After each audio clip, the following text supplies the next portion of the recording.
Alors, c'est un très bon point. Vraiment, je dirais sur le MVP, ça a été le wallet splitting. Comme je te l'ai dit, sur l'essor de la BSC, il y a eu énormément de meme coins qui se sont créés. Et en fait, c'était toujours la même chose. C'était un team qui créait quelque chose, qui avait 50, 60, 70% de la supply, c'était tout simplement énorme.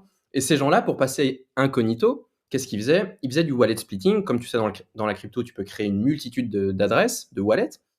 Et du coup, ils mettaient 0,5% dans une multitude de wallets et c'était impossible de les tracer. À cette époque-là, il y avait uniquement des blocs Explorer, Etherscan, BSC Scan, et c'était très compliqué de voir l'interaction. Tu te retrouvais vraiment avec des millions de lignes. Tu pouvais uniquement voir les derniers transferts ou ceux qui détenaient de la crypto. Tu avais une liste de holders, mais c'était très compliqué à aller fouiller, à aller chercher. Et comment on en est arrivé là? Alors déjà, l'aspect visuel, pour nous, ça a toujours été la clé. C'est très compliqué de comprendre la crypto, c'est quelque chose de pas palpable. On voit des transferts, quand tu vois les gens qui arrivent, mais ils sont complètement perdus. Qui détient quoi? C'est quoi un smart contract? C'est quoi un AMM avec les automated market makers?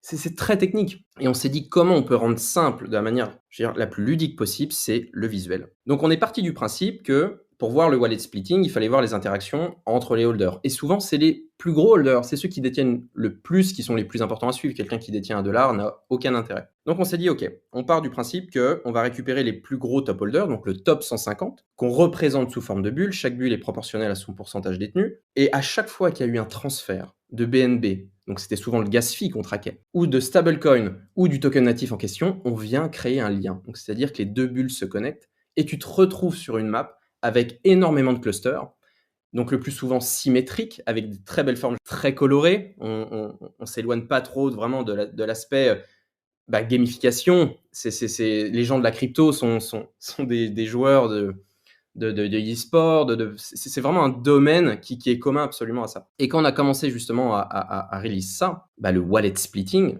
c'était un monstre, c'était une arme Bubble Maps. On voyait absolument tout ce qui se passait en un claquement de secondes. Donc oui, il y a eu vraiment cet aspect viral qui a été dessiné via Bubble Maps. Et puis par la suite, c'est sûr que le projet s'est un peu plus construit et est devenu un peu plus professionnel. Mais vraiment, au début, c'était le wallet splitting.